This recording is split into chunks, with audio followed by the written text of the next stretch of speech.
जय श्री कृष्णा, राधे राधे। आप सभी भक्तों का आपके अपने YouTube चैनल श्री कृष्ण दीवानी में हार्दिक स्वागत है। आज मैं आप सबके समक्ष कार्तिक मास महात्म्य का 31वां अध्याय, जो कि अंतिम अध्याय है, उस अध्याय की कथा प्रस्तुत कर रही हूँ। सर्वप्रथम भगवान का स्मरण करते हुए सभी बोलिए ओम नमो भगवते वासुदेवाय।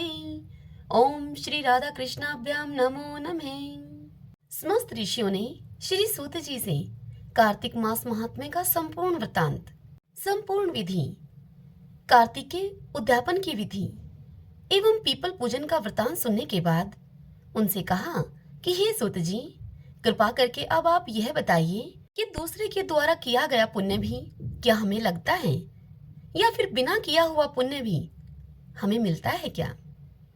यह बात सुनकर सूत जी मुनियों से बोले कि हे मुनिवरों, पाप अथवा पुण्य बिना दिए हुए भी मिलते हैं। हे मुनिवरों, जब सतयुग था तो सतयुग में एक का किया गया पाप अथवा पुण्य कर्म पूरे राष्ट्र को मिलता था। त्रेता युग में पूरे ग्राम को मिलता था और द्वापर में कुल को मिलता था, यानी कि पूरे परिवार को, पूरे वंश को मिलता था, और कलयुग में केवल स्वयं को ही मिलता है। एक ही पात्र में भोजन करने वाले को पाप पुण्य का आधा आधा फल प्राप्त होता है, पर निंदा करने, सुनने और चिंतन करने वाले को भी पाप पुण्य मिलता है। दूसरे का धन आदि चुराकर दान देने वाला भी पाप का भागी होता है। हे मुनिवरों, पाप और पुण्य का उपदेश करने वाले को छठा अंश प्राप्त होता है। प्रजा का छठा अंश राजा को प्राप्त होता है। इसी प्रकार शिष्य से गुरु को, पुत्र से पिता को और स्त्री से पति को भी छठा अंश मिलता है, किंतु स्त्री को पति का आधा पुण्य प्राप्त होता है। इस प्रकार बिना किए गए भी एक दूसरे को पाप और पुण्य की प्राप्ति होती है। हे ऋषिवरों, इस संबंध में अत्यंत ही पुनीत एक प्राचीन कथा है, वह मैं आपसे कहता हूँ, आप उस कथा को ध्यानपूर्वक सुनिए। एक समय की बात है, उज्जैनी नामक नगरी में धनेश्वर नाम का एक ब्राह्मण रहता था। वह ब्राह्मणोचित कर्मों से बिल्कुल ही रहित था। जुआ, मदिरापान, वैश्यागमन तथा पशुओं की खाल आदि बेचने जैसे उसके पापमय कर्म थे। वह क्रय और विक्रय हेतु नगर नगर घूमता था। एक बार वह महिष्मती नामक नगरी में गया और वहां 1 मास तक वह रहा। एक दिन उसने नर्मदा नदी के तट पर जप तप करने वाले ब्राह्मणों का पूजन और सायंकाल में भगवान शिव का दीपदान महोत्सव देखा। उसी रात्रि में एक सर्प ने उसे काट लिया। तब कुछ लोगों ने उसके मुख में तुलसी दल के सहित नर्मदा का जल डाला। इसके बाद उसकी मृत्यु हो गई और यम के दूत उसे मारते और पीटते हुए अब यमलोक लेकर गए। तब यमराज ने उसका सारा लेखा जोखा लेकर अपने दूतों को आज्ञा दी कि उसे खोलते हुए तेल में डाल दो अब, और उसके बाद मुदगरों से मार लगाकर तुम इसे कुंभीपाक नरक में डाल दो। यमदूत उसे ले गए और उसे खोलते हुए तेल में डाल दिया, मगर यह देखकर यमदूत अब चकित हो गए कि उसे तेल में डालते ही समस्त तेल ठंडा हो गया। जब यमराज को यह सूचना दी गई तो वे इस सूचना को सुनकर बड़े ही आश्चर्यचकित हुए, और ठीक उसी समय महर्षि नारद जी भी यमराज की सभा में आ पहुंचे। यमराज ने नारद जी का यथोचित आदर सत्कार किया और फिर उनको समस्त बात बताई। नारद जी ने सारी बात सुनकर यमराज से कहा कि हे धर्मराज, धनेश्वर महापापी होते हुए भी कार्तिक मास के व्रत करने वालों की सत्संगति के कारण पुण्यात्मा हो गया है।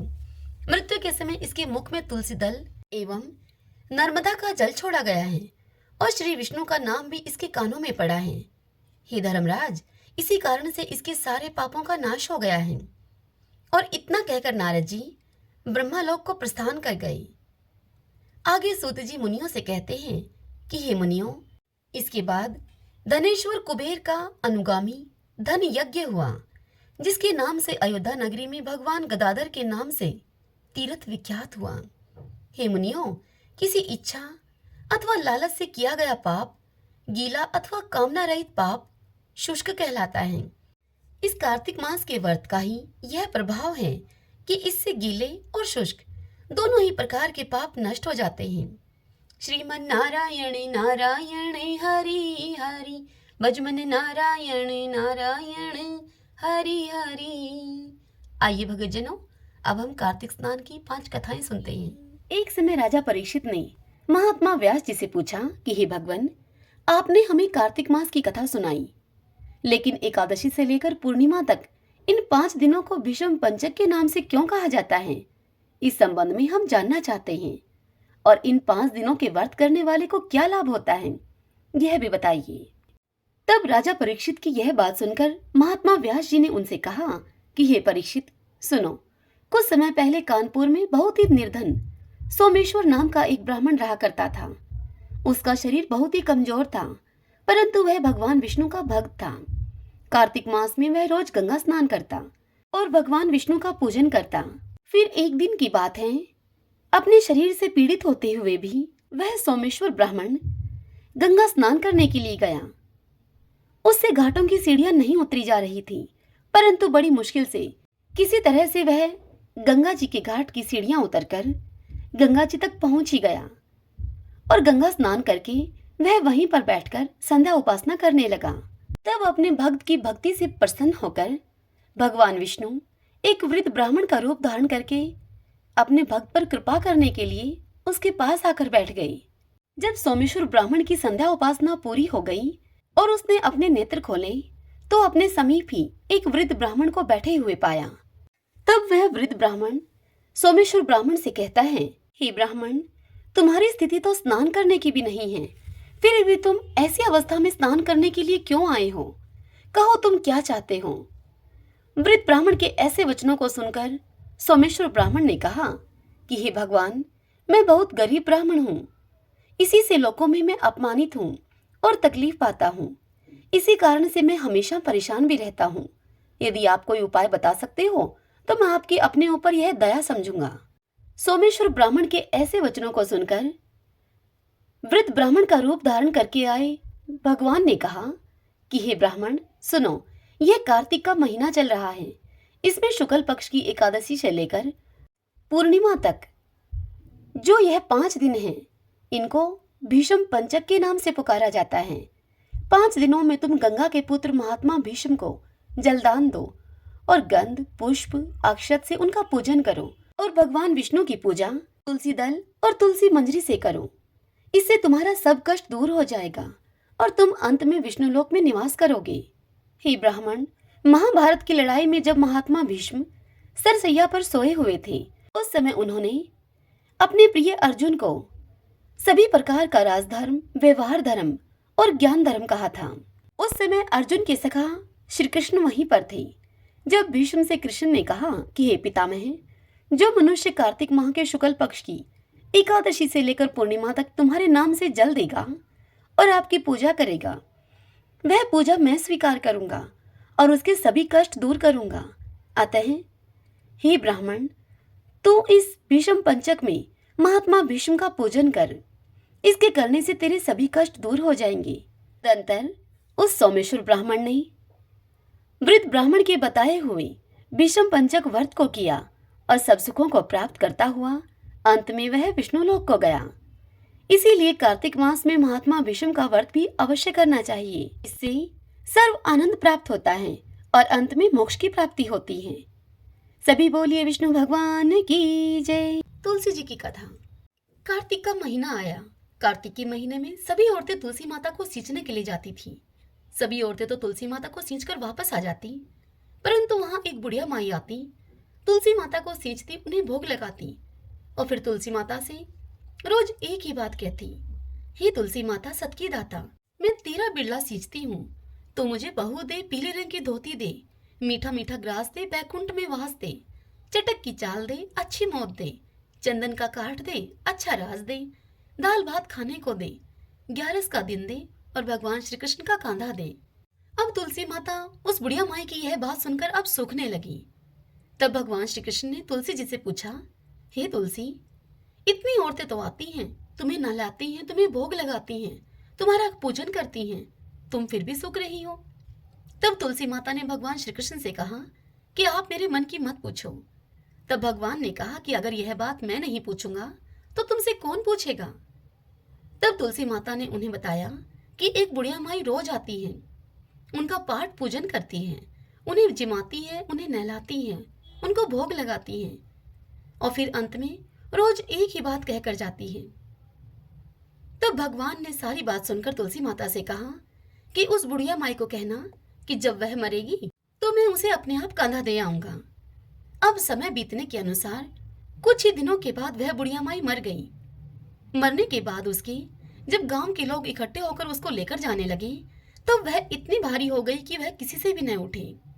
तब सभी लोग कहने लगे कि यह बुढ़िया माई तो इतनी पूजा पाठ किया करती थी, पाप नष्ट होने की माला तक भी फेरती थी, और फिर भी इतनी भारी हो गई। तब वहां बूढ़े ब्राह्मण का वेश धारण करके भगवान श्री कृष्ण आए और सभी से पूछने लगे कि कैसी भीड़ है भाई। तब वहां खड़े हुए आदमी बोले कि एक बुढ़िया माई थी जो कि अब मर गई है, बड़ी ही पापनी थी, इसीलिए अब वह किसी से उठती भी नहीं।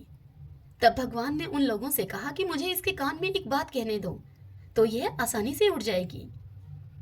तब वहां खड़े हुए लोग उनसे बोले कि तुम भी अपना प्रयास करके देख लो भाई। तब भगवान बुढ़िया माई के नजदीक गए और बुढ़िया माई के कान में कुछ ऐसा कहा। बुढ़िया माई मन की निकाल ले, पीतांबर की धोती ले, मीठा मीठा ग्रास ले, बैकुंठ का वास ले, चटक की चाल ले, चंदन का काठ ले, झालर की झनकार ले, दाल भात का जीमन ले और श्री कृष्ण का कांधा ले। अब यह बात सुनकर बुढ़िया माई हल्की हो गई। भगवान श्री कृष्ण उसको अपने कंधे पर ले गए। अंत में बुढ़िया माई को मुक्ति मिल गई। हे तुलसी माता, जैसे आपने उस बुढ़िया माई की मुक्ति करी वैसी ही हमारी भी करना। जैसे भगवान श्री कृष्ण आपने बुढ़िया माई को कांधा दिया वैसे ही हमें भी देना। इस कथा को कहते सुनते हुंकारा भरते सभी पर अपनी कृपा करना। तुलसी माते की जय। लक्ष्मी जी की कथा। एक ब्राह्मण था, वह रोज पीपल में जल चढ़ाता था। पीपल में से रोज एक लड़की कहती थी कि पिताजी मैं तुम्हारे साथ चलूंगी। यह विचार करके ब्राह्मण अब सूखने लगा। तब ब्राह्मणी बोली कि तुम्हें क्या हुआ है, तुम क्यों सूख रहे हो। तब ब्राह्मण बोला कि पीपल में से एक लड़की रोज मुझे कहती है कि पिताजी मैं तुम्हारे साथ चलूंगी। ब्राह्मण की सारी बात सुनकर ब्राह्मणी उससे बोली कि तुम उसे कल ले आना। जहां हमारे 6 लड़कियां हैं वहां 7वीं भी सही, वह अपना भाग्य लेकर आएगी। आप ले आना उसे अपने साथ, अगर वह आपको फिर से बोलती है। अब दूसरे दिन ब्राह्मण जब पूजा करने के लिए पीपल के पास गया तब वह लड़की फिर से ब्राह्मण से बोली कि बाबा मैं तुम्हारे साथ चलूंगी। तब वह ब्राह्मण उसे कहने लगा हाँ चलो, और ब्राह्मण उस लड़की को अपने साथ अपने घर ले आया। अब ब्राह्मण आटा मांगने के लिए गया तो उस दिन उस ब्राह्मण को थैला भर के आटा मिला। ब्राह्मणी आटा छानने लगी तो वह लड़की बोली कि माँ आटा मैं छानूंगी। तब ब्राह्मणी ने उसे कहा कि ना बेटी पावनी, अगर तुम आटा छानेगी तो तू धोली धोली हो जाएगी। तब लड़की बोली कि नहीं माँ, आटा तो मैं ही छानूंगी। जब वह लड़की आटा छानने लगी तो पूरी परात भर गई। जब ब्राह्मणी खाना बनाने लगी तो वह लड़की फिर से बोली कि माँ खाना मैं बनाऊंगी। तब ब्राह्मणी बोली कि ना बेटी, तेरी उंगली जल जाएंगी। तब वह लड़की बोली कि नहीं माँ, खाना तो मैं ही बनाऊंगी। अब वह लड़की रसोई में गई तो उसने 36 प्रकार के भोजन बनाए और फिर उसने सभी को पेट भर के खाना खिला दिया। वे और दिन तो भूखे रहते थे, परंतु उस दिन सभी ने पेट भर के खाना खाया। अब ब्राह्मणी का भाई आया तो वह कहने लगा अपनी बहन से कि जीजी मुझे तो भूख लगी है, मैं रोटी खाऊंगा। तब ब्राह्मणी सोचने लगी कि अब तो सभी ने खाना खा लिया है, कुछ बचा भी नहीं होगा, अब इसे खाना कहाँ से खिलाऊंगी। तब लड़की अपनी माँ से बोली कि माँ क्या बात है। तब ब्राह्मणी ने कहा कि बेटी तेरा मामा आया है, वह खाना खाएगा। तब लड़की रसोई में गई, उसने 36 प्रकार के भोजन बनाए और मामा को भी जिमा दिया। ब्राह्मणी का भाई अपनी बहन से बोला कि जीजी ऐसा भोजन तो मैंने कभी नहीं खाया जैसा कि आज खाया है। तब ब्राह्मणी उसे बोली कि भाई तेरी पावनी भांजी ने बनाया है, उसी ने बनाया है आज यह खाना। अब मामा खाना खा के अपने घर को चला गया। शाम हुई तो लड़की बोली कि माँ चौका लगा के चौके का दीवा जला दो, मैं कोठे में ही सोऊंगी। तब ब्राह्मणी बोली कि ना बेटी तू डर जाएगी, कोठे में अंधेरा है। तब लड़की बोली कि नहीं माँ, मैं तो कोठे में ही सोऊंगी। अब वह लड़की कोठे में सो गई। जब आधी रात हुई तब वह उठी और उसने चारों ओर देखा तो घर में धन ही धन हो गया। अब उस घर से वह जाने लगी तो बाहर पड़ोसी के घर से बाहर एक बूढ़ा ब्राह्मण सो रहा था। तब उस ब्राह्मण ने उस लड़की से पूछा कि बेटी अब इस समय तू कहाँ चली? तब लड़की बोली कि मैं तो लक्ष्मी माता हूँ, इसकी 6 बेटियां हैं, इसकी दरिद्रता को दूर करने के लिए आई थी। तुम्हें करवानी है तो तुम भी करवा लो। फिर उस लड़की ने उस बाहर सोए हुए ब्राह्मण के घर की ओर देखा तो वहां उसके घर में भी धन ही धन हो गया। सवेरे उठकर ढूंढ मची कि पावनी बेटी कहाँ गई, पावनी बेटी कहाँ गई। तब वह पड़ोस का ब्राह्मण बोला, हे भाई, वह तो लक्ष्मी माता थी, तेरे साथ साथ मेरी भी दरिद्रता दूर कर गई। जिस प्रकार लक्ष्मी माता ने उस गरीब ब्राह्मण की दरिद्रता को दूर किया, वैसे ही सबकी गरीबी को दूर करे, सबकी दरिद्रता को दूर करे। इस कथा को कहते सुनते हुंकारा भरते सब पर माँ लक्ष्मी अपनी कृपा करे। तारा भोजन की कथा। एक साहूकार की बहू तारा भोजन कर रही थी। उस बहू ने अपनी सास से कहा कि माँ, मेरी कहानी सुन लो। तब उसकी सास बोली कि मुझे तो पूजा पाठ करना है, मेरे पास समय नहीं है। तब वह बहू जेठानी के पास गई और उसे बोली कि भाभी जी, आप मेरी कहानी सुन लो। तब जेठानी उसे बोली कि मुझे तो अभी खाना बनाना है। फिर वह देवरानी से कहने लगी कि तुम मेरी तारा भोजन की कहानी सुन लो। तब वह देवरानी उसे बोली कि मुझे तो बच्चों को स्कूल भेजना है, उन्हें स्कूल लेकर जाने में देरी हो रही है। फिर उस बहू ने नंद से कहा कि दीदी, मेरी कहानी सुन लो। तब नंद बोली कि मुझे तो ससुराल से बुलावा आया है, मुझे ससुराल जाने की तैयारी करनी है। अब वह बहू दौड़ी दौड़ी अपने पति के पास गई और बोली कि आप मेरी कहानी सुन लो। तब उसके पति ने कहा कि मुझे तो व्यापार का काम करना है और हिसाब किताब देखना है, मेरे पास समय नहीं है। अब वह बहू दौड़ी दौड़ी पड़ोसन के पास पहुंची और जाकर पड़ोसन से बोली कि बहन, मेरी तारा भोजन की कहानी सुन लो। तब पड़ोसन बोली कि हाँ बहन, सुनाओ। तब साहूकार की बहू ने कहानी सुनाई और पड़ोसन ने उस कहानी के हुंकारे दिए। अब कार्तिक मास इस प्रकार से उस बहू का पूरा हो गया। अब भगवान विमान लेकर आए। तब साहूकार की बहू विमान में बैठकर जाने लगी तो सास दौड़ी दौड़ी उस बहू के पास आई और बोली कि बहू, मैं तेरे साथ चलूंगी। तब वह बहू अपनी सास से बोली कि आपको तो अपनी पूजा पाठ करनी है, आप अपनी पूजा पाठ करो। फिर जेठानी उस बहू से कहने लगी, मुझे ले चलो। तब वह उस जेठानी से बोली कि आपको तो खाना इत्यादि बनाना है। फिर देवरानी कहने लगी कि मुझे ले चलो। तब वह बहू अपनी देवरानी से बोली कि तुमको तो बच्चों को तैयार करके स्कूल भेजना है, तुम कैसे चल सकती हो। तब नंद आई और बोली कि भाभी, मुझको भी ले चलो अपने साथ। तब उसने अपनी नंद से कहा कि नहीं दीदी, आपको तो ससुराल जाने की तैयारी करनी है। अब उस बहू का पति दौड़ा दौड़ा आया और उससे बोला, मैं तो चलूं तेरे साथ। तब वह अपने पति से बोली कि नहीं जी, आपको तो कारोबार संभालना है, आप नहीं जा पाओगे। तब पड़ोसन आई और बोली कि बहन, मैं चलूं तेरे साथ। तब वह बोली कि हाँ बहन, तुम चलो, तूने मेरे पूरे कार्तिक मेरी तारा भोजन की कहानी सुनी है। अब दोनों बहू और पड़ोसन विमान में बैठकर स्वर्ग जाने लगी। रास्ते में बहू को अभिमान हो गया। बहू सोचने लगी कि मैंने तो कहानी कही, व्रत किया, तब मुझे स्वर्ग का वास मिला है, लेकिन इस पड़ोसन ने नहीं तो कार्तिक की कहानी कही और न ही इसने कार्तिक का कोई व्रत किया। बस मेरे कार्तिक की जो मैंने इससे कहानी कही है, उस कहानी को इसने सुना है, मेरे कारण से इसे स्वर्ग मिला है। अब जब भगवान ने देखा कि बहू को अभिमान हो गया है, तब भगवान ने उसे वहीं विमान से नीचे फेंक दिया। तब वह बहू पूछने लगी कि भगवान, मेरा क्या अपराध है जो मुझे आप छोड़कर इस पड़ोसन को लेकर जा रहे हो। तब भगवान बोले कि तूने अभिमान किया है, अब तू फिर से 3 साल का तारा भोजन का व्रत कर, तुझे निश्चय ही स्वर्ग मिलेगा, अभिमान मत करना। सभी बोलिए विष्णु भगवान की जय। एक छोटी सी लड़की थी, वह भी कार्तिक स्नान करने वालियों के साथ कार्तिक का स्नान किया करती थी। अब कार्तिक का महीना पूरा हुआ, तब सभी कहने लगी कि हम तो गंगा जी जाएंगे, हम जमुना जी जाएंगे, कुछ कहने लगी कि हम हरिद्वार जाएंगे। उन सब को सुनकर वह लड़की कहने लगी, मैं तो अपने राय दामोदर भगवान को जिमाऊंगी, मुझे नहीं जाना कहीं भी। तब उस लड़की की बात सुनकर सभी उससे कहने लगी, कैसे हैं राय दामोदर भगवान, कैसे होते हैं। तब वह लड़की बोली कि मोर मुकुट, गले में वैजयंती की माला और उनके हाथ में पीताम्बर, ऐसे हैं मेरे राय दामोदर भगवान। और फिर सोचने लगी, फिर बोलती है, हाँ ऐसे ही हैं। जब घर गई तो घर जाकर उसने धो मांज करके रसोई बनाई और फिर दोबारा से मंदिर में आई और भगवान से बोली, आओ मेरे भगवान जीमो।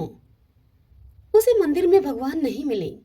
वह मंदिर से शहर गई, शहर से जंगल में गई, जंगल से पहाड़ों पर चढ़ गई।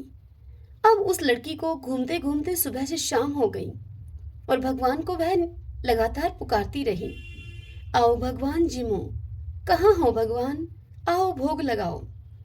तब भगवान सोचने लगे कि यह तो ऊपर से गिरकर अब मर जाएगी और मेरे सर इसकी हत्या लगेगी, इसको अब दर्शन देने ही पड़ेंगे। और फिर भगवान ब्राह्मण का रूप धारण करके वहां आए और उस लड़की से बोले कि चल बेटा, तेरा भगवान मैं हूं, तू मुझे जिमा दे। तब उनको देखकर वह लड़की बोली कि तुम मेरे भगवान नहीं हो। तब वह ब्राह्मण बोला, बेटा कैसे हैं तेरे भगवान? तब उस लड़की ने उत्तर दिया कि मेरे भगवान तो मोर मुकुट, गले में वैजयंती माला और उनके हाथ में पीतांबर हैं, ऐसे हैं मेरे भगवान। यह सुनकर वह ब्राह्मण बोला, ऐसे हैं तेरे भगवान? तब वह लड़की बोली कि हाँ, ऐसे हैं मेरे भगवान। तब भगवान ने चतुर्भुजी रूप दिखाया तो वह लड़की खुश होकर उनसे बोली कि हाँ हाँ हाँ, तुम ही हो मेरे भगवान। अब आगे आगे वह बावली खुश होकर भागी जाए और पीछे पीछे भगवान चले आए। अब वह लड़की भागी भागी संग की सहेलियों के घर गई और उनको जाकर बोली कि मेरे घर भगवान आए हैं, चलो तुम भी आ जाओ। तब उसकी सखी सहेलियां व्यंगात्मक उससे बोली कि हाँ, इसके घर भगवान आए थे। तब एक आधी जनी बोली उनमें से कि देखें तो सही, इसके कैसे भगवान हैं, कैसे दिखते हैं इसके भगवान। भगवान तो अपने भक्तों पर कृपालु होते हैं। जिनके भाग्य में भगवान के दर्शन थे, उन्होंने तो उस छोटी सी लड़की के कहने पर उसके घर में आकर भगवान के दर्शन पाए। हे मेरे राई दामोदर भगवान, जैसे आपने उस लड़की को दर्शन दिए, उसकी प्यारी सखियों को दर्शन दिए, वैसे ही हमको भी देना। इस कथा को कहने वाले, सुनने वाले और हुंकारा भरने वाले सभी को अपने दर्शन देना। सभी बोली राई दामोदर भगवान की जय। किसी गांव में एक सेठ सेठानी रहते थे। घर में धन धान्य की उनके किसी प्रकार की कोई कमी नहीं थी। वे दोनों पति पत्नी पीपल देव की नितनेम से पूजा किया करते थे। वह दोनों पीपल सींचने के लिए 5 कोस दूर जाया करते थे। समय अब बीतता चला गया, लेकिन उनका यह नियम नहीं बदला। वह दोनों अब वृद्ध हो गए थे। उम्र बढ़ने के कारण अब वह पीपल सींचकर जब घर पर आते तो बहुत ही थक जाते और फिर घर आने के बाद उनसे कुछ काम भी नहीं हो पाता था। एक दिन सेठानी अपने पति से कहती है कि पीपल सींचकर आने के बाद इतनी थकान हो जाती है कि मैं घर का काम भी भली भांति नहीं कर पाती हूँ, जिससे कि घर का काम करने में मुझे देरी हो जाती है। अगर हमारे कोई संतान होती तो वह घर का काम कर लेती। सेठ जी तो पहले से ही मन संतान न होने के कारण बड़े दुखी रहते थे, किंतु सेठानी से इस विषय में वह कुछ कह नहीं पाते थे। लेकिन उनको बात यह खाई जाती थी कि हमारे जाने के बाद इस कारोबार का कौन मालिक होगा, इस कारोबार को कौन संभालेगा। अब आज सेठानी की बात को सुनकर वह भी अत्यधिक दुखी हो गए। सेठ जी की चिंता और अधिक बढ़ गई। सेठ जी को इस प्रकार चिंता में डूबा हुआ देखकर एक दिन सेठानी ने दाई को अपने घर पर बुलाया और उससे कहा कि तुम सेठ जी से जाकर कह दो कि मैं मां बनने वाली हूं और यही बात गांव में हर जगह फैला दो। गांव के लोगों की औरतों को भी कह दो। अगर तुम ऐसा करोगी तो मैं तुम्हें बहुत अधिक धन दूंगी और 9 लखा हार भी दूंगी। दाई सेठानी की बात को सुनकर लालच में आ गई और फिर दाई ने वैसा ही किया जैसा कि सेठानी ने उससे करने के लिए कहा था।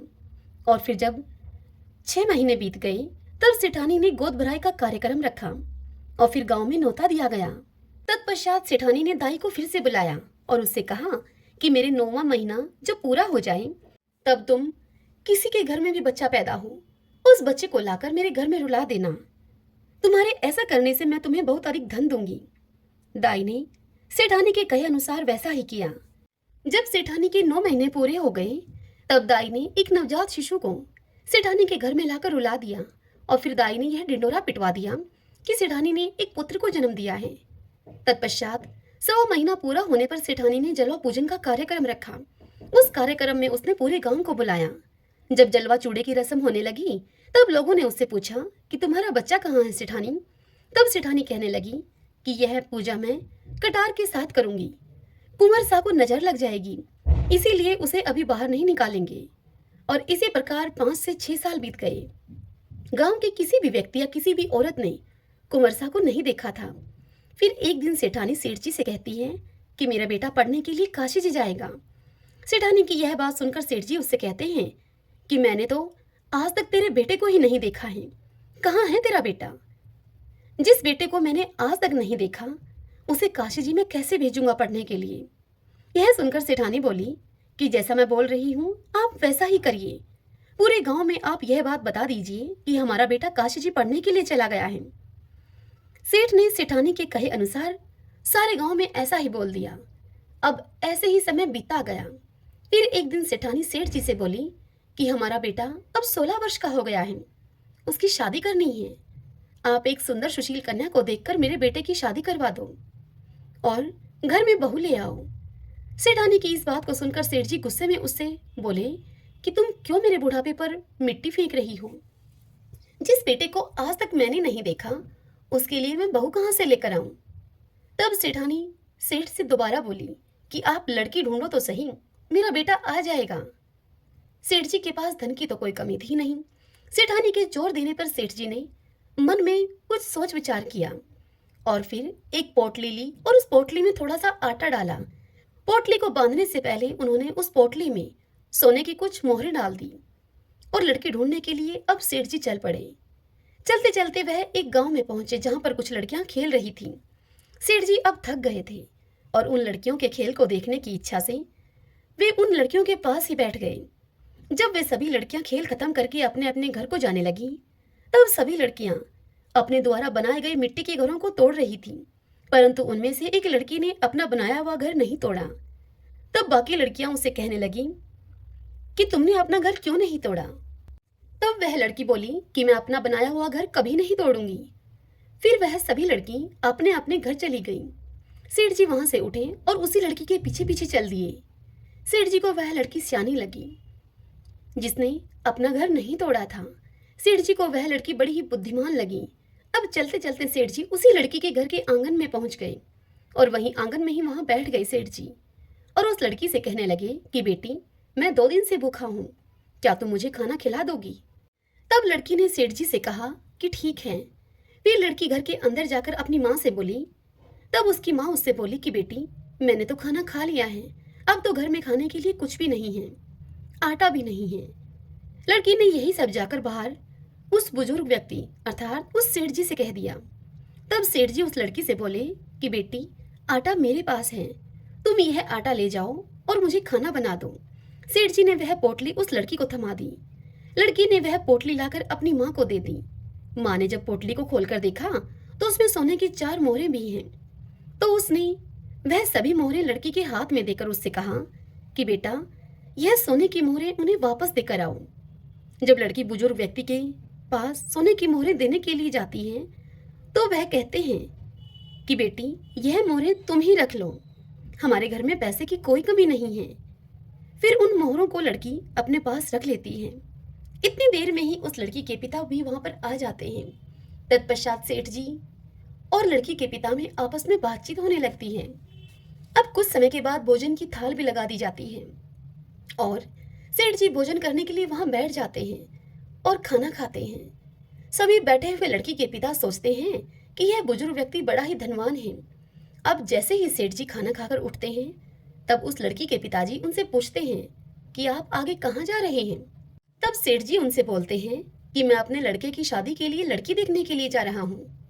मेरा लड़का काशी जी पढ़ने के लिए गया हुआ है, वह 12 वर्ष के बाद लौट कर आएगा। यह सुनकर लड़की के पिता ने अपने मन में विचार किया कि यह व्यक्ति बड़ा ही धनवान है और लड़के की शादी कराने के लिए लड़की भी ढूंढ रहा है। क्यों ना मेरी लड़की का विवाह इसके लड़के से हो जाए। मेरी लड़की इनके घर में जाएगी तो बड़ा सुख पाएगी, राज रचेगी। यदि यह विवाह हो जाए तो कितना अच्छा हो।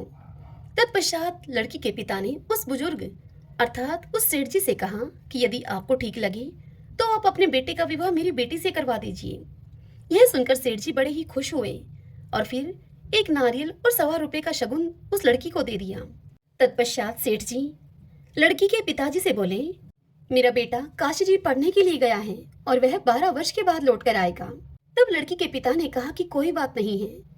तत्पश्चात सेठ जी ने घर जाकर सारी बात सेठानी को बताई। कुछ दिन बीत जाने पर सेठानी ने सेठ जी से कहा कि अब विवाह करा के उस लड़की को अपने घर पर ले आओ। तब सेठ जी उससे कहने लगे कि यही तो मन में चिंता का विषय है कि शादी कैसे होगी। तब सेठानी बोली कि शादी खांडे के साथ होगी। खांडा तलवार को कहा जाता है। तब सेठ जी फिर से लड़की के घर गए और वहां जाकर उनसे शादी के विषय में बात करते हुए कहते हैं कि मेरा बेटा अभी नहीं आ सकता, वह अभी काशी जी पढ़ने के लिए गया है। 12 वर्ष पूरे होने पर ही वह लौटेगा, अभी उसे आने में समय लगेगा। यदि आप राजी हो तो मैं अपने बेटे के स्थान पर यह खांडा रख दूंगा और यह शादी संपन्न हो जाएगी। पुराने जमाने में लोग ऐसे ही शादियां कर दिया करते थे। असली कीमत तो आदमी की वचन और जुबान की होती है।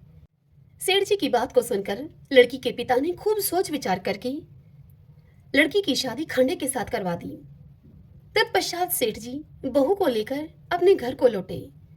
सेठानी बहू को देखकर बड़ी खुश हुई, फूली न समाई।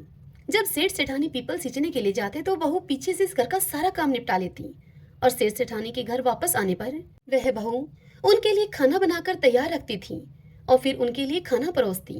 तत्पश्चात वह बहू अपनी सास के पैरों की खूब मालिश करती और उनकी खूब सेवा करती और प्रेम के साथ उनके साथ उस घर में रहती।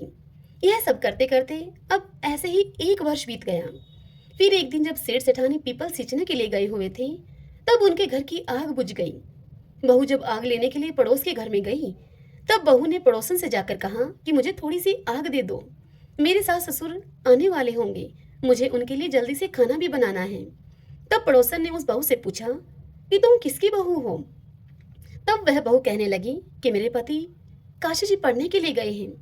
यह सुनकर पड़ोसन बहू से बोली कि सेठ सेठानी की तो कोई औलाद ही नहीं है, ये तुमसे झूठ बोल रहे हैं, ये तुझे ऐसे ही काम करने के लिए लेकर आए हैं। और इस प्रकार की बातें कहकर पड़ोसन ने उस बहू के कान भर दिए।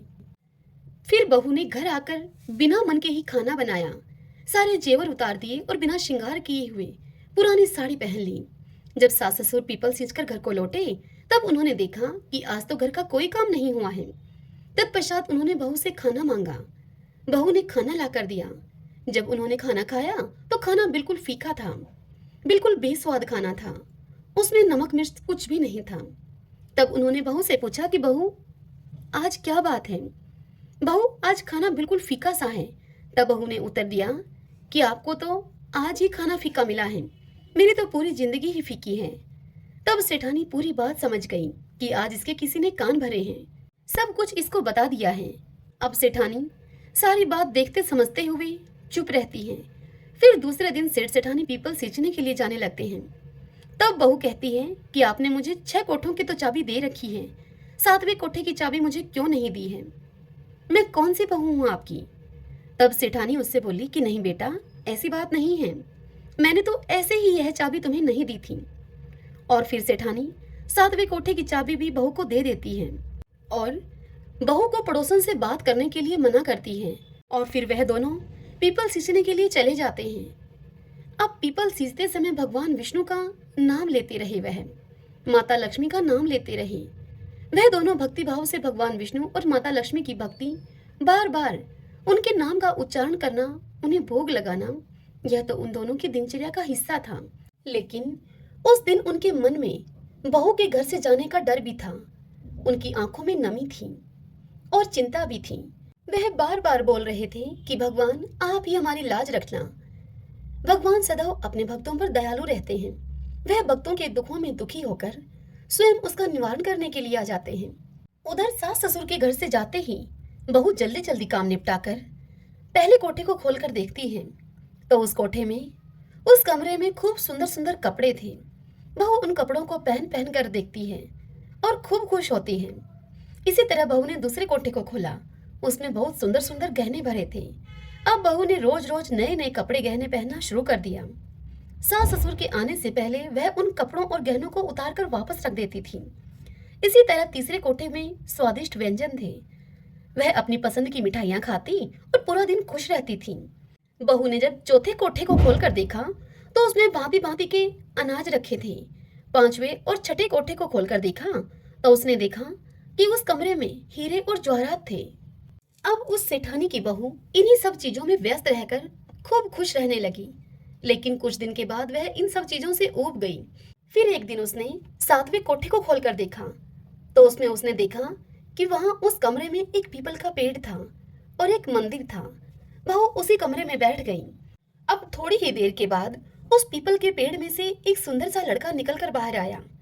तब बहू उस लड़के से बोली कि आप कौन हैं? तब वह लड़का बोला कि मैं तुम्हारा पति हूँ। तब बहू ने उससे फिर पूछा कि आप तो काशी जी पढ़ने के लिए गए थे, आप इस कमरे में कैसे आ गए? तब वह लड़का बोला कि मैं तो अभी अभी आया हूँ, परंतु तुम माँ को कुछ मत कहना। उस बहू ने आज तक अपने पति को तो देखा ही नहीं था, और वह इसीलिए उस लड़के के कहने पर बहू ने उसे अपना पति मानकर उसके साथ हंसी ठिठोली करने लगी, उसके साथ बातचीत करने लगी। अब तो बहू हर रोज सास ससुर के पीपल सींचने के लिए जाते ही उसी 7वें कमरे में आकर बैठ जाती और अपने पति के साथ खूब समय बिताती। थोड़े ही समय के बाद अब वह बहू गर्भवती हो गई।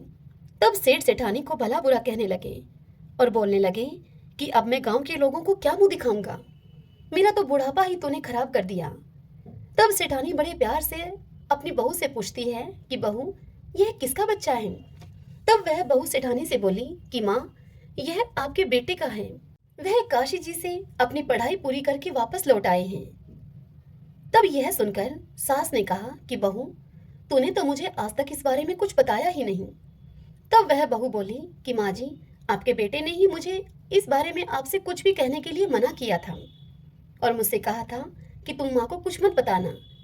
तब सेठानी ने अपनी बहू से कहा कि कल जब तुम उससे मिलोगी तब उससे तुम कहना कि आपको मुझे 7वीं की चूड़ी पहनाने के लिए बाहर आना पड़ेगा। फिर बहू ने अगले दिन उस लड़की को यह सारी बात बता दी। तब लड़के ने कहा कि मैं जरूर आऊंगा। अब सास और बहू दोनों निश्चिंत हो गईं। 7वीं की चूड़ी पहनाने का कार्यक्रम रखा गया और पूरे गांव को बुलावा भेजा गया। उस कार्यक्रम में जब सारा गांव वहां पर उपस्थित था, बहू को वहां पर बिठाया गया। फिर क्या था, थोड़ी ही देर में वहां पर चर्चा होने लगी कि कहाँ है इनका बेटा, आज तक हमने तो कभी देखा नहीं है। तभी वहां पर 17-18 साल का एक नौजवान लड़का आया और बहू के पास आकर वह बैठ गया। गांव के सभी लोग उसे देखकर चौंक गए और उसे टकटकी लगाकर देखते ही रह गए और फिर कहने लगे कि यह लड़का तो कितना सुंदर है, यही कारण है कि सेठानी इसे छिपाकर रखती थी। तत्पश्चात कार्यक्रम जब पूरा हुआ, वह लड़का वापस जाने लगा। तब बहू ने उससे कहा कि आप कहाँ जा रहे हैं? तब वह लड़का बोला कि मुझे जाना पड़ेगा। जैसे ही वह लड़का 7वें कमरे में गया, बहू उसके पीछे पीछे गई। वह लड़का पीपल के पास पहुंचकर जैसे ही सांप की केचुली पहनने लगा, तब उस बहू ने तुरंत ही उस केचुली में आग लगा दी। आग लगने से लड़के के शरीर में अब जलन होने लगी। बहू ने लड़के के शरीर पर दूध डालकर उसकी जलन को शांत किया। फिर वह लड़का, बहू और सेठ सेठानी मिलकर एक साथ एक ही घर में रहने लगे। इस तरह उस लड़की के तेज भाग्य से सेठ सेठानी को अपना बेटा मिल गया। हे मेरे पीपल देवता, जैसी कृपा आपने उस लड़की और सेठ सेठानी पर की, वैसी ही कृपा आपकी यह कथा जो भी कहे, सुने, सुनाए और ओंकारा भरे, उन सब पर करना। एक तपसी था, एक लपसी था।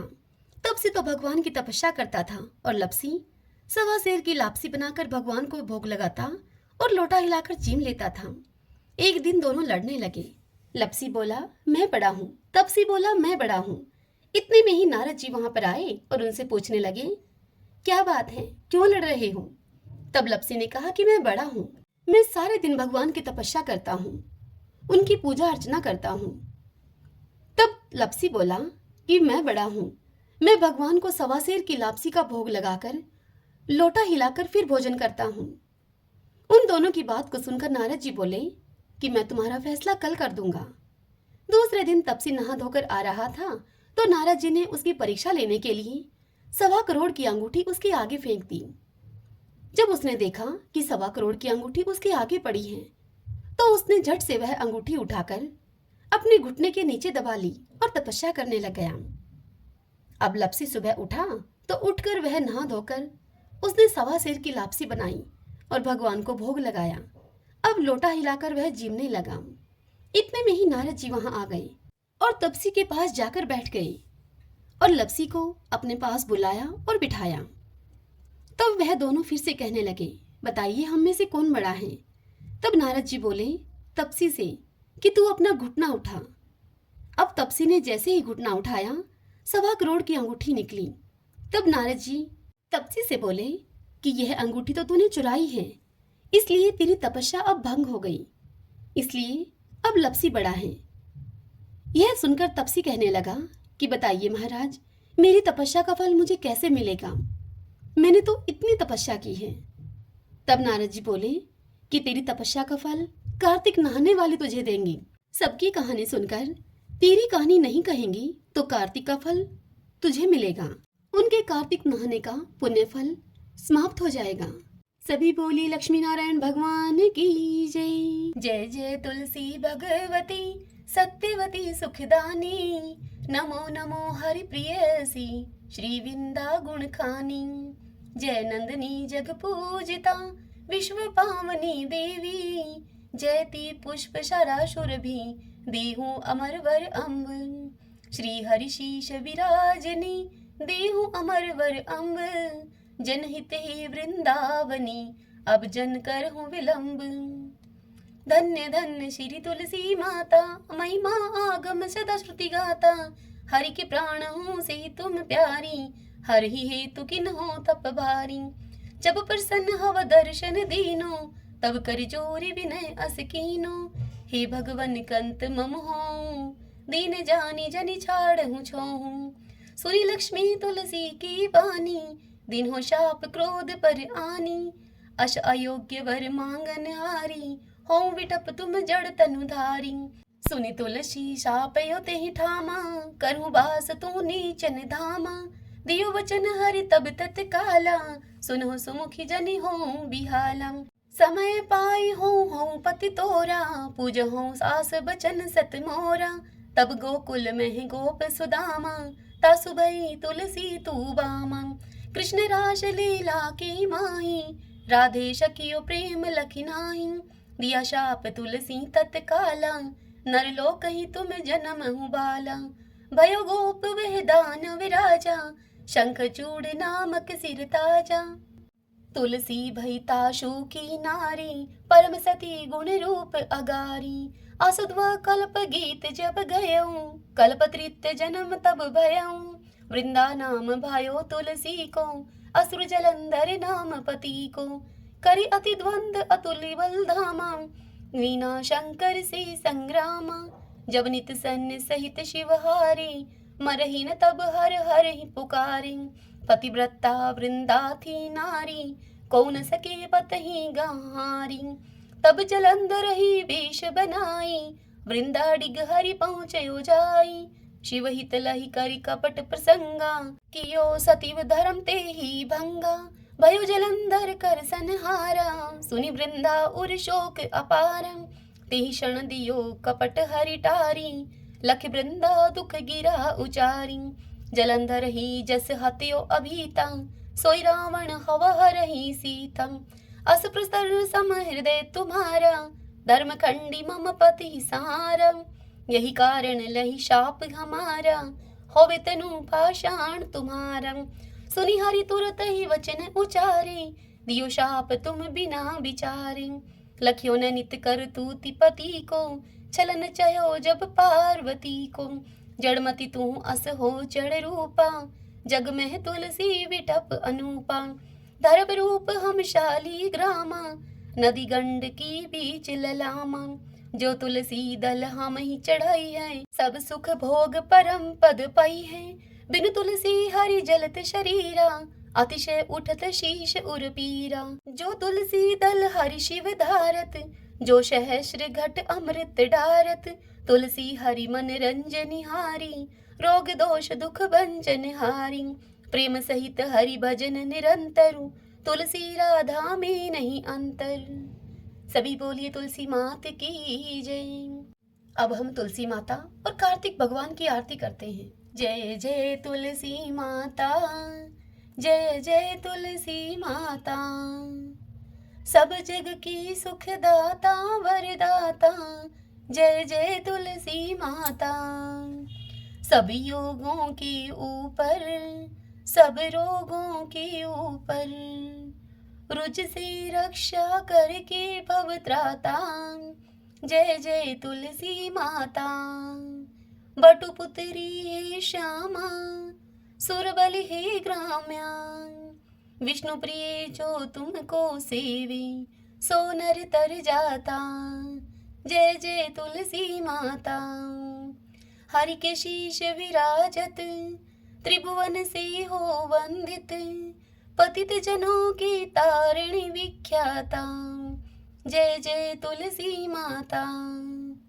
लेकर जन्म विजन में, आई दिव्य भवन में। मानव लोक तुम्ही से, सुख संपत्ति पाता। जय जय तुलसी माता। हरि को तुम अति प्यारी, श्याम वरण कुमारी। प्रेम अजब है उनको, तुमसे कैसा नाता। जय जय तुलसी माता। जय जय तुलसी माता। आरती उतारूं मारा कार्तिक भगवान की। आरती उतारूं मारा कार्तिक भगवान की। ठाकुर जी की सेवा में मैं राम नाम बोलती। ठाकुर जी की सेवा में मैं राम नाम बोलती। गाय की सेवा में मारे गोबर पानी बाड़ा में। गाय की सेवा में मारे गोबर पानी बाड़ा में। तुलसी जी की सेवा में मारे तुलसी फल फूल आंगन में। तुलसी जी की सेवा में मारे तुलसी फल फूल आंगन में। आरती उतारूं मारा कार्तिक भगवान की। आरती उतारूं मारा कार्तिक भगवान की। ठाकुर जी की सेवा में मैं गंगा जल से नहावती। ठाकुर जी की सेवा में मैं गंगा जल से नहावती। गाय की सेवा में मारे दूध दही पी लोना में। गाय की सेवा में मारे दूध दही पी लोना में। तुलसी जी की सेवा में मारे बरकत है घर आंगन में। तुलसी जी की सेवा में मारे बरकत है घर आंगन में। आरती उतारूं मारा कार्तिक भगवान की। आरती उतारूं मारा कार्तिक भगवान की। ठाकुर जी की सेवा में तिलक लाग्यो मारा माथा में। ठाकुर जी की सेवा में तिलक लाग्यो मारा माथा में। गाय की सेवा में मारे घी धरो से घिलड़ी में। गाय की सेवा में मारे घी धरो से घिलड़ी में। तुलसी जी की सेवा में मारे दीवा बाती क्यारा में। तुलसी जी की सेवा में मारे दीवा बाती क्यारा में। आरती उतारूं मारा कार्तिक भगवान की। आरती उतारूं मारा कार्तिक भगवान की। ठाकुर जी की सेवा में माखन मिश्री दोना में। ठाकुर जी की सेवा में माखन मिश्री दोना में। गाय की सेवा में मारे छाछ राबड़ी थाली में। गाय की सेवा में मारे छाछ राबड़ी थाली में। तुलसी जी की सेवा में मारे अखंड सुहाग साथ में। तुलसी जी की सेवा में मारे अखंड सुहाग साथ में। आरती उतारूं मारा कार्तिक भगवान की। आरती उतारूं मारा कार्तिक भगवान की। ठाकुर जी की सेवा में नित उठ मंदिर जावती। ठाकुर जी की सेवा में मैं नित उठ मंदिर जावती। गाय की सेवा में मारे नित उठ बुहारी लगावती। गाय की सेवा में मैं नित उठ के बुहारी लगावती। तुलसी जी की सेवा में मैं नित जल सींचूं क्यारा में। तुलसी जी की सेवा में मैं नित जल सींचूं क्यारा में। आरती उतारूं मारा कार्तिक भगवान की। आरती उतारूं मारा कार्तिक भगवान की। ठाकुर जी की सेवा में सखियों का संग है मंदिर में। ठाकुर जी की सेवा में नित सखियों का संग है मंदिर में। गाय की सेवा में मारे साथ ग्वाला आंगन में। गाय की सेवा में मारे साथ ग्वाला आंगन में। तुलसी जी की सेवा में मारा घर वाला मारे साथ में। तुलसी जी की सेवा में मारा घर वाला मारे साथ में। आरती उतारूं मारा कार्तिक भगवान की, आरती उतारूं मारा कार्तिक भगवान की। ठाकुर जी की सेवा में मैं तुलसी माला फेरती, ठाकुर जी की सेवा में मैं तुलसी माला फेरती। गाय की सेवा में मारे गले गलसरी सोना की, गाय की सेवा में मारे गले गलसरी सोना की। तुलसी जी की सेवा में मारे सिर पर चूंदड़ लाल है, तुलसी जी की सेवा में मारे सिर पर चुंदड़ी लाल है। आरती उतारूं मारा कार्तिक भगवान की, आरती उतारूं मारा कार्तिक भगवान की। ठाकुर जी की सेवा में मैं बैकुंठा में जावती, ठाकुर जी की सेवा में मैं बैकुंठा में जावती। गाय की सेवा में मैं पापों से मुक्ति पावती, गाय की सेवा में मैं पापों से मुक्ति पावती। तुलसी जी की सेवा में मैं सातों जन्म सुख पावती, तुलसी जी की सेवा में मैं सातों जन्म सुख पावती। आरती उतारूं मारा कार्तिक भगवान की, आरती उतारूं मारा कार्तिक भगवान की। सभी बोलिए कार्तिक भगवान की जय, तुलसी माता की जय।